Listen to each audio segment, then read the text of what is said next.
அப்படியே உல்டாவா மாறிச்சு கோயில்ல.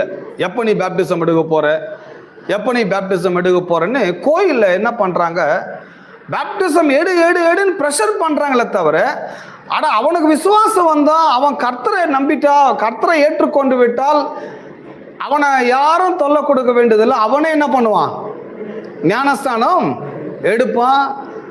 நீங்க தண்ணியில கொடுத்தாலும் சரி, நெருப்புல கொடுத்தாலும் சரி, குளத்துல கொடுத்தாலும் சரி, சமுத்திரத்துல கொடுத்தாலும் சரி, அது அவனுக்கு பிரச்சனையே கிடையாது.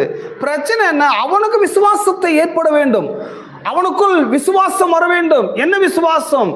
நான் பாவிங்கிறது முதல்ல அவன் தெரிந்து கொள்ள வேண்டும். என் பாவங்களுக்காக கிறிஸ்து சிலுவையிலே மரித்தார் என்பதை அவன் புரிந்து கொள்ள வேண்டும். அவருடைய மரணம் என் பாவங்களை போக்குகிறது என்பதை அவன் ஏற்றுக்கொள்ள வேண்டும். அவர்தான் என்னுடைய மீட்பர், என்னுடைய கடவுள், என்னுடைய இரட்சகர் என்பதை அவன் 100% உள்ள